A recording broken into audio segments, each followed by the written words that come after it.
Hi there, Dave Rawlings here. Today I want to look at the idea of specific high impact location protection versus overall and complete general lighter protection within HEMA. Now the reason I want to look at this is I feel that generally the protective gear that we're getting is gearing more and more towards high impact of specific locations and leaving out some very, very glaring holes. Now we're looking at a situation where, in my opinion, you have, through high repetition of techniques, the guarantee at some point that a point is going to weave its way through the opening and the weak point in some of the protection we have. And rather than addressing those issues and maybe holding back the speed and impact of our fencing slightly, we're focusing on making sure that specific locations have much, much higher levels of protection. Now obviously this means that if you look at it that we're going to go over and over and over again at hitting each other, sooner or later that point is going to sneak through the weak point in your armour. You're now confident to hit harder and thrust faster and harder because you feel that you've got more impact protection in certain areas. But that stops you from thinking about the weak points. Weak points usually being here. There's a very important weak point quite often in the wrist that I'll go into in a little bit when I look at some specific equipment. But because you're encouraged by the protection given you by the higher impact armour, you're less worried about the points where you may hurt your partner or be hurt yourself. So I feel HEMA in general, our equipment is going towards that more high impact but lacking the protection for the weaker points. Now it's nice to see that certain companies are beginning to address issues. I don't think they're doing it quite right yet, but they're getting there. Red Dragon's done a bib which is on the front of the jacket, which is pretty much exactly what I suggested in the first place, so it's nice to see that you're trying it. I don't think you've got the design right, but it's getting there, and it's nice to see that going through. So I want to look at a few pieces of equipment, and I want to talk about them in turn as we go through. Now the first thing we have, this is the Leon Paul Titan mask, and I do think honestly it's about the best HEMA mask going at the moment. And I say this over attempts to turn into sort of the more heavy full steel helmets. And the reason I don't like those, by the way, great idea, but if you look at what's happening with people like Battle of the Nations, this kind of thing, when they wear a helmet that is that heavy, they have something in the neck and the padding that supports its action, so you don't get the lateral roll. You may be taking away the potential of impact, of the hard impact, but you're not taking away from the risk to your neck flopping all over the place with the bloody great weight you've got on it. So I think we need to watch out for those kind of things. If you're hitting that energy is going to go somewhere, it's not a good idea if we haven't got the neck bracing for it.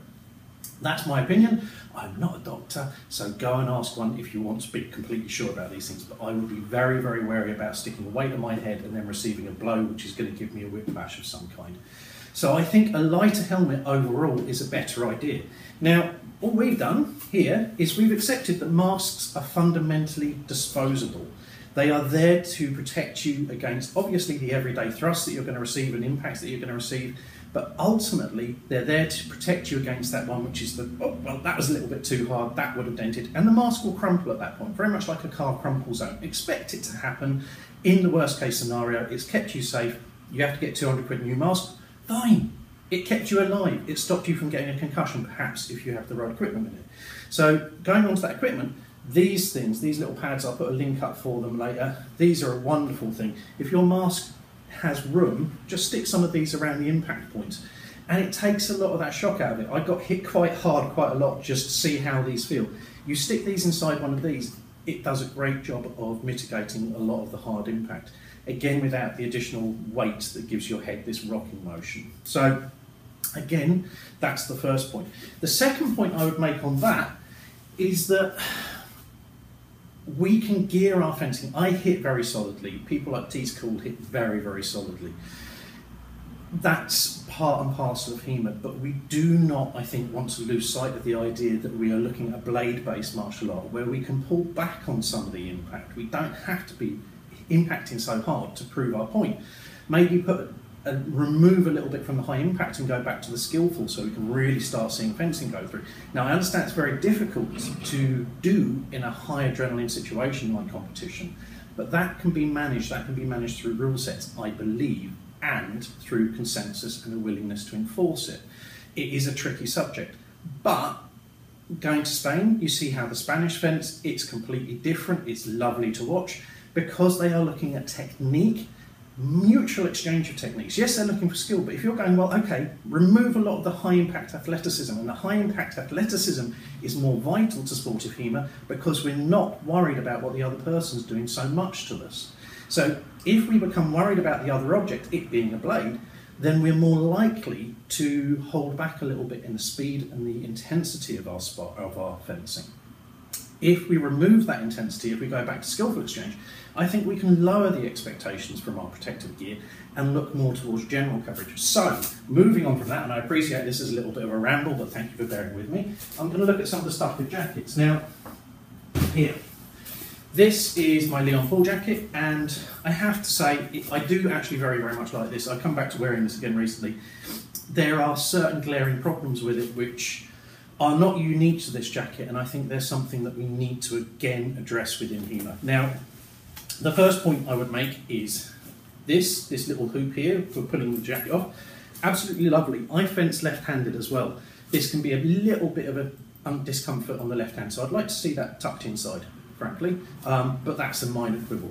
The padding on these, there's lots of padding. Generally, as I say, I take it all out because I like to move away from high impact stuff a little bit if possible.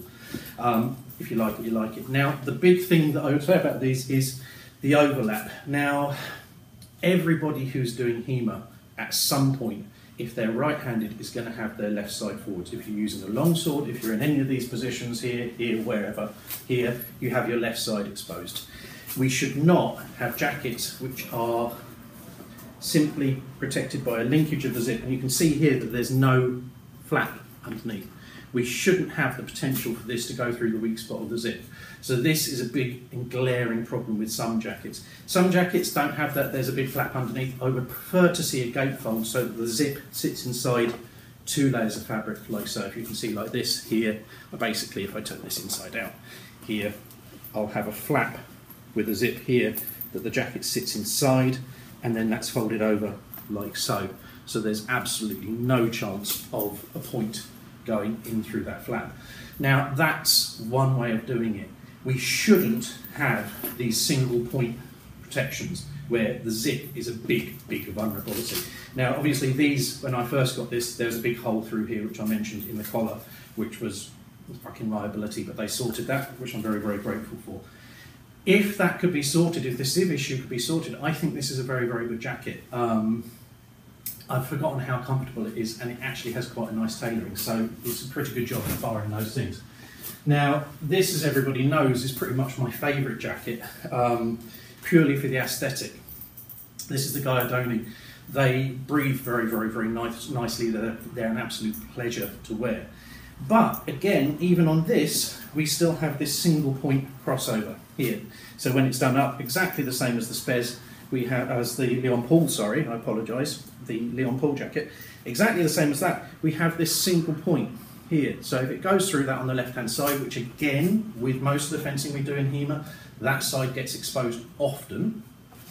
Here, we shouldn't have that single point location vulnerability. Now, also with this, I found personally, no one else gets this, it's just me because whatever I wear gets turned to scruffy buckness as soon as I put it on, is more Velcro here. This little point of Velcro gets easily rubbied and then it doesn't stick properly, so this is coming undone quite a lot. But generally it's an absolutely lovely jacket aesthetically. Protection wise, this is the 800, which is a good idea, with the exception of that spacing here, which is a real big vulnerability, again that zip. This is still a lovely jacket to wear. Now the best safety option, I know a lot of us don't like the back zips, I honestly think with one exception on this, which is not something that no one else is doing really at the moment either, this is probably the safest jacket. I absolutely love it.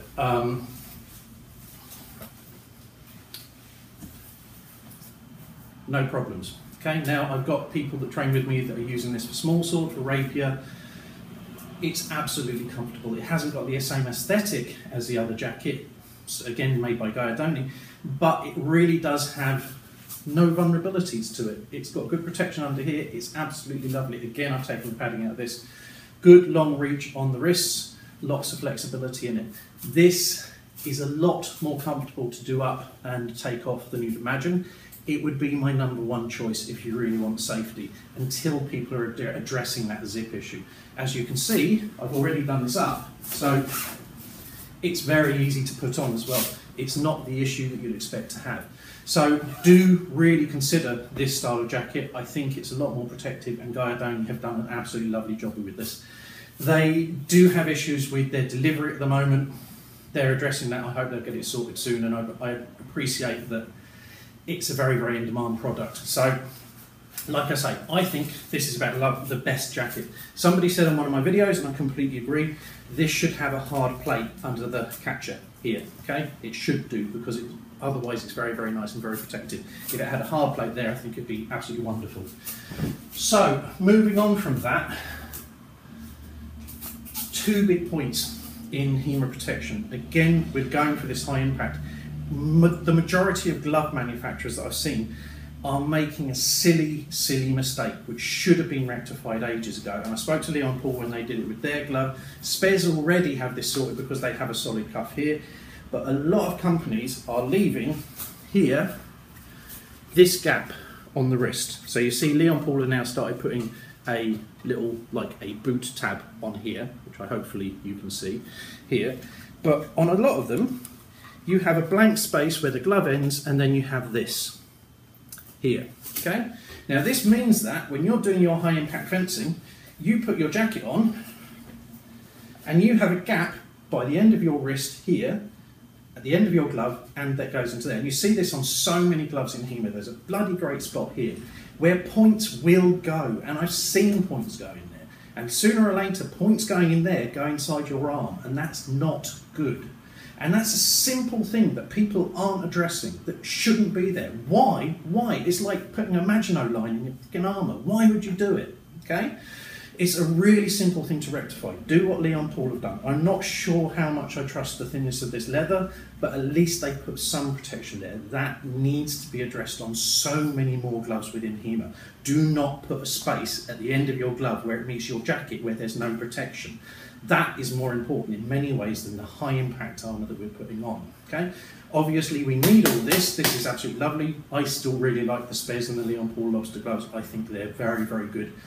The dexterity issue, in my personal opinion, is usually down to a perception of how you feel you have to hold the sword harder, rather than it actually being what you have to do. You don't need to hold it that hard. It just takes getting used to it.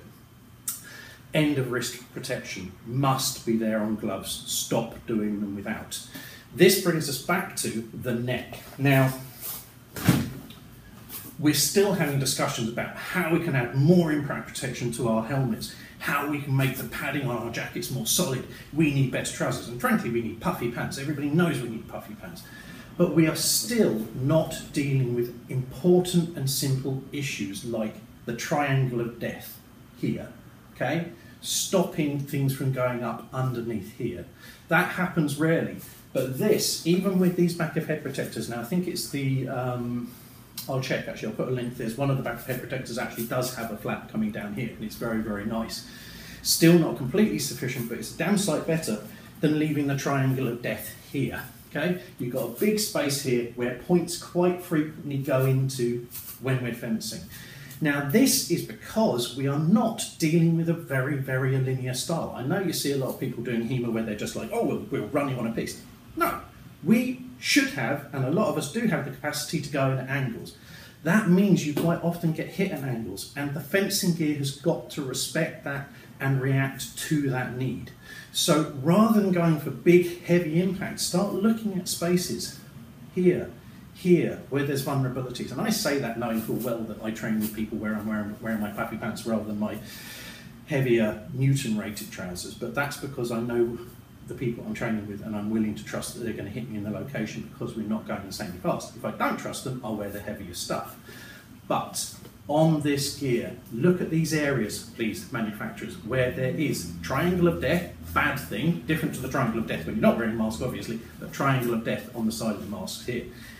Gloves, look at those points, please. Legs and things like that we'll do with on another occasion, but please, please, please address those points.